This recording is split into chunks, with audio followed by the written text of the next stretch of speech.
محترم حضرات، معزز سامعین کرام، اللہ تبارک و تعالی نے انسان اور جنات اور تمام مخلوقات کو کسی نہ کسی مقصد کے لیے پیدا فرمایا ہے۔ یہ پوری کائنات انسانوں اور جنات کے لیے پیدا کی گئی ہے۔ چنانچہ قرآن کریم کے اندر اللہ تبارک و تعالی نے فرمایا هو الذی خلق لکم ما فی الارض جمیعا، جو کچھ زمین میں ہے وہ سب تمہارے لیے، تمہارے فائدے کے لیے، تمہاری خدمت کے لیے پیدا کیا گیا ہے۔ اب سوال ہوتا ہے کہ پھر انسان کس لیے پیدا کیا گیا ہے؟ کیا انسان کا کام صرف یہ ہے کہ پیدا ہو کر کے دنیا کی نعمتوں سے فائدہ اٹھائے، کھائے پیے اور مر جائے؟ کیا اس مقصد کے لیے اللہ تبارک و تعالی نے انسانوں کو پیدا فرمایا ہے؟ تو اللہ تبارک و تعالی نے ایک آیت کے اندر انسان کی پیدائش کا مقصد بھی بیان فرمایا ہے۔ چنانچہ فرمایا وما خلقت الجن والانس الا لیعبدون، کہ میں نے جنات اور انسان کو صرف اپنی عبادت کے لیے پیدا کیا ہے، تاکہ وہ اللہ تبارک و تعالی کی عبادت کریں۔ پھر سوال ہوتا ہے کہ اللہ تبارک و تعالی کی عبادت تو فرشتے انسانوں سے زیادہ کرتے ہیں۔ بعض فرشتے ایسے ہیں کہ اللہ تبارک و تعالی نے ان کو حکم کر رکھا ہے کہ تم کو قیامت تک سجدے میں ہی رہنا ہے، تو وہ سجدے میں ہی رہیں گے۔ بعض فرشتے قیامت تک صرف رکوع میں رہیں گے، یعنی وہ عبادت انسانوں سے زیادہ کرتے ہیں، وہ اللہ تبارک و تعالی کی کبھی نافرمانی نہیں کرتے۔ تو پھر اللہ تبارک و تعالی نے انسانوں کو کیوں پیدا فرمایا اپنی عبادت کے لیے؟ پہلے فرشتے موجود تھے، کرتے رہتے عبادت۔ تو جواب یہ ہے کہ اللہ تبارک و تعالی نے انسان کو اپنی عبادت کے لیے اس لیے پیدا فرمایا کہ اللہ تبارک و تعالی یہ ظاہر کرنا چاہتے تھے کہ اللہ تبارک و تعالی کی عبادت پہلے فرشتے کرتے آ رہے تھے، لیکن اللہ تبارک و تعالی نے انسان کو پیدا فرمایا اور اس کے اندر دونوں طرح کی صفات پیدا فرما دی۔ وہ شر بھی کر سکتا ہے اور خیر کے کام بھی کر سکتا ہے، لیکن وہ اپنے شر کو مغلوب کر کے وہ اللہ تبارک و تعالی کی بات مانتا ہے، تو اس میں زیادہ کمال ہے۔ اور فرشتے ان کے اندر تو شر کا کوئی پہلو ہے ہی نہیں، وہ اللہ تبارک و تعالیٰ کی نافرمانی کر ہی نہیں سکتے، ان کے اندر کوئی ایسی چیز اللہ تبارک و تعالیٰ نے پیدا فرمائی ہی نہیں کہ وہ اللہ کی نافرمانی کر سکیں، تو ان کا عبادت کرنا اتنا کمال نہیں ہے جتنا انسان کا عبادت کرنا۔ ایک انسان کے پاس آنکھیں ہیں، وہ سب کچھ دیکھ سکتا ہے، حرام بھی دیکھ سکتا ہے، حلال بھی دیکھ سکتا ہے، بد نظری بھی کر سکتا ہے، سب کچھ کر سکتا ہے، لیکن وہ اللہ تبارک و تعالیٰ کی بات مانتے ہوئے اپنی آنکھوں کو حلال جگہ پر استعمال کرتا ہے، صرف حلال دیکھتا ہے، حرام نہیں دیکھتا، تو کمال اس کا ہوا نا۔ اور ایک آدمی ایسا ہے کہ اس کی آنکھیں ہے ہی نہیں، اندھا ہے، اب وہ یہ کہنے لگے کہ بھائی میں تو کوئی حرام چیز دیکھتا ہی نہیں، نہ میں گانے دیکھتا، نہ میں فلمیں دیکھتا، نہ میں جو ہے کسی غیر عورت کو دیکھتا، تو اس میں اس کا کیا کمال ہے؟ کہنے والا کہے گا کہ بھائی اس میں تیرا کیا کمال ہے، تیرے تو آنکھیں ہے ہی نہیں۔ جس کے آنکھیں ہیں اور پھر وہ حرام سے بچے تو کمال تو اس کا ہے۔ اسی طریقے سے اللہ تبارک و تعالیٰ نے انسان کے اندر دونوں صفت پیدا فرما دی، خیر کی بھی اور شر کی بھی۔ وہ خیر بھی کر سکتا ہے، شر بھی کر سکتا ہے، لیکن وہ شر سے بچ کر کے وہ خیر کے کام کرتا ہے، نمازیں پڑھتا ہے، اللہ تبارک و تعالیٰ کی بات مانتا ہے، عبادت کرتا ہے، تو کمال اس کا ہوا۔ لیکن عبادت بھی وہی مقبول ہے جو صرف اللہ تبارک و تعالیٰ کے لیے ہو، جو صرف اللہ تبارک و تعالیٰ کو راضی کرنے کے لیے ہو، وہی عبادت مقبول ہے اللہ تبارک و تعالیٰ کے یہاں۔ اور جو لوگوں کو دکھانے کے لیے ہو، شہرت کے لیے ہو، اس لیے ہو کہ لوگ مجھے بڑا نمازی کہیں، بڑا متقی کہیں، پرہیزگار کہیں، اس لیے عبادت کر رہا ہے، تو وہ مقبول نہیں۔ بہت سے لوگ عبادت صرف اس لیے کرتے ہیں کہ دنیاوی غرض حاصل ہو جائے، دنیا کے کام نکل جائیں۔ جیسے کہ ایک آدمی کا فون آیا کہ جی جب سے میں نے نماز پڑھنی شروع کی ہے تو کام ٹھپ ہو گیا۔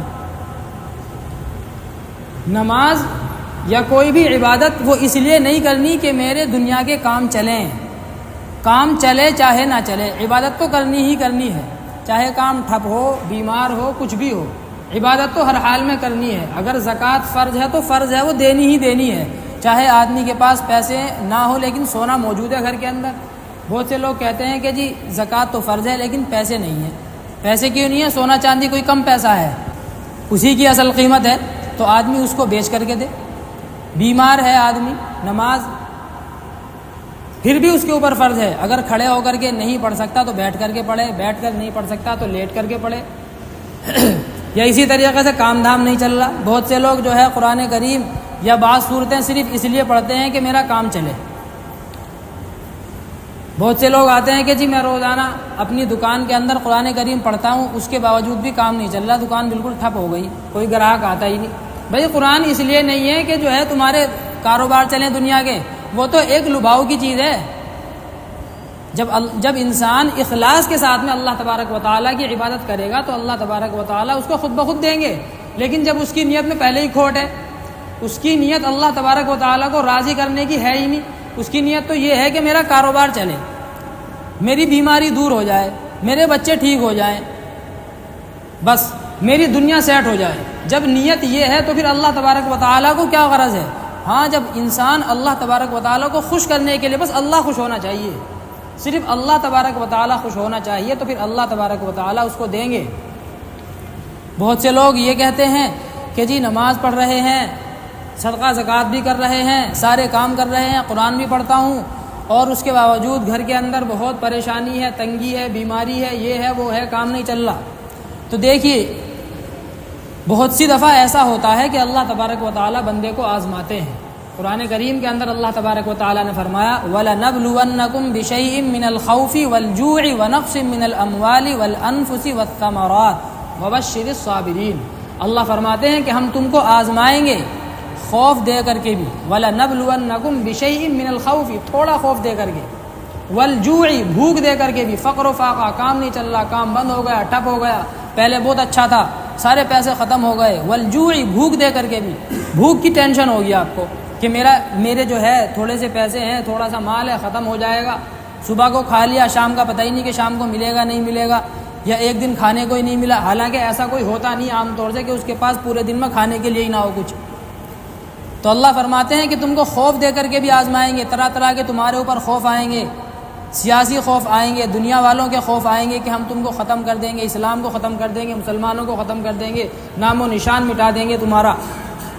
وَنَقْصٍ مِّنَ الْأَمْوَالِ مالوں کو کم کر کے، مال میں کمی ہو جائے گی، وَالْأَنفُسِ جانوں میں کمی ہو جائے گی، یعنی کہ انسان کے اوپر کوئی بیماری آ جائے، پہلے صحت اچھی تھی، اب جو ہے آدمی کے اوپر بیماری آ گئی، یا اللہ تبارک و تعالیٰ نے اولاد دی تھی، اللہ تبارک و تعالیٰ نے پھر اس کو لے لیا، گھر میں سے کسی کا اچانک سے انتقال ہو گیا، ایکسیڈنٹ ہو گیا، حالانکہ مرنا سب کو ہے لیکن اچانک سے مر جانا، یا جو ہے کسی اولاد کا جوانی میں یا جو ہے بچپن کے اندر انتقال ہو گیا، تو اللہ فرماتے ہیں وَالْأَنفُسِ جانوں کو کم کر کے بھی تم کو آزمائیں گے، وَالثَّمَرَاتِ اور پھلوں کو کم کر کے بھی آزمائیں گے۔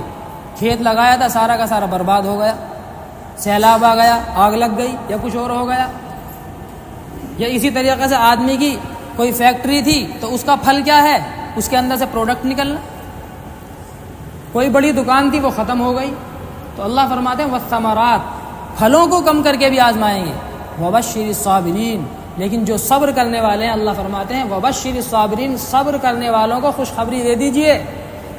اور صبر کرنے والوں کی پہچان کیا بتائی اللہ تبارک و تعالیٰ نے؟ الذین اذا اصابتهم مصیبہ قالوا انا للہ وانا الیہ راجعون، جب ان کو کوئی تکلیف پہنچے گی کسی بھی طریقے کی دنیا کے اندر تو وہ واویلا نہیں کریں گے، وہ اسلام کو نہیں کوسیں گے، وہ نمازوں کو، قرآن کریم کو، دینداری کو نہیں کوسیں گے کہ جی میں تو سب کچھ کرتا ہوں، نمازیں بھی پڑھتا ہوں، قرآن بھی پڑھتا ہوں، سارے کام کرتا ہوں، اور میرا جو ہے کاروبار اللہ نے ٹھپ کر دیا۔ بہت سے ہوتے ہیں نا ایسے کہ جی اللہ کو صرف نعوذ باللہ میں ہی ملا ہوں ساری پریشانی دینے کے لیے، میں سارے کام کر رہا ہوں اس کے باوجود بھی میرے اوپر یہ آ گئی پریشانی۔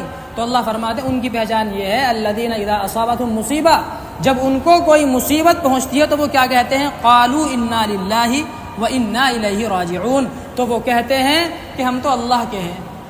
ہم کس کے ہیں؟ اللہ کے۔ ہمارا مالک کون ہے؟ اللہ۔ اور جو ہمارے پاس ہے وہ بھی کس کا ہے؟ اللہ کا۔ تو جب سب چیز کا مالک اللہ ہے تو مالک کو پورا اختیار ہوتا ہے نہیں ہوتا کہ اپنی چیز کو جیسے چاہے استعمال کرے، جیسے چاہے رکھے۔ آپ کی گاڑی ہے، آپ کی مرضی، چاہے اس کو چھاں میں رکھو، چاہے اس کو دھوپ میں رکھو، دھوپ میں رکھو، کہیں بھی رکھو، بارش میں رکھو، کسی بھی جگہ رکھو، آپ مالک ہیں اس کے، کسی بھی جگہ رکھو اس کو۔ تو جب ہم اللہ کے ہیں، ہمارا سب کچھ اللہ کا ہے، تو اللہ تبارک و تعالیٰ کو پورا اختیار ہے نہیں ہے ہر طریقے کا، چاہے پریشانی میں رکھے، کیسے بھی رکھے۔ ہماری ذمہ داری یہ ہے کہ ہم اللہ تبارک و تعالیٰ کی شکر گزاری کریں۔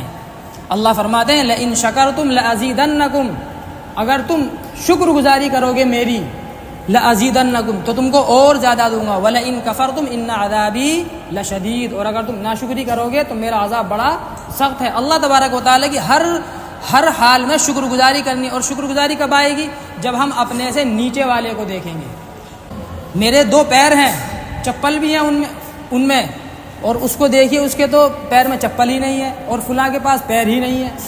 ہم دیکھتے ہیں اوپر والے کو کہ میرے پاس بائک ہے، اس کے پاس کار ہے، میرے پاس چھوٹی کار ہے، اس کے پاس بڑی کار ہے، میرا جو مکان ہے اس کے اندر 2 کمرے، اس کے مکان میں 4 کمرے، میرا مکان صرف 1 منزل کا، اس کا مکان 3 منزل کا۔ ہم دیکھتے ہیں اپنے سے اوپر والے کو، تو اللہ تبارک و تعالیٰ کی ناشکری دل میں آتی ہے۔ جب دیکھیں گے اپنے سے نیچے والے کو تو شکر گزاری کرے گا، چلو بھائی میرے پاس سر چھپانے کی جگہ تو ہے، 2 وقت کا کھانا تو مل رہا ہے۔ بہرحال اللہ تبارک و تعالیٰ کی عبادت ہر حال میں کرنی ہے، چاہے پریشانی آئے، کچھ بھی آئے، یہی اللہ تبارک و تعالیٰ کو ہم سے مطلوب ہے، تبھی ہم اللہ تبارک و تعالیٰ کے شکر گزار بندے کہلائیں گے۔ اللہ تبارک و تعالیٰ ہم سب کو عمل کی توفیق عطا فرمائے۔ وآخر دعوانا الحمدللہ۔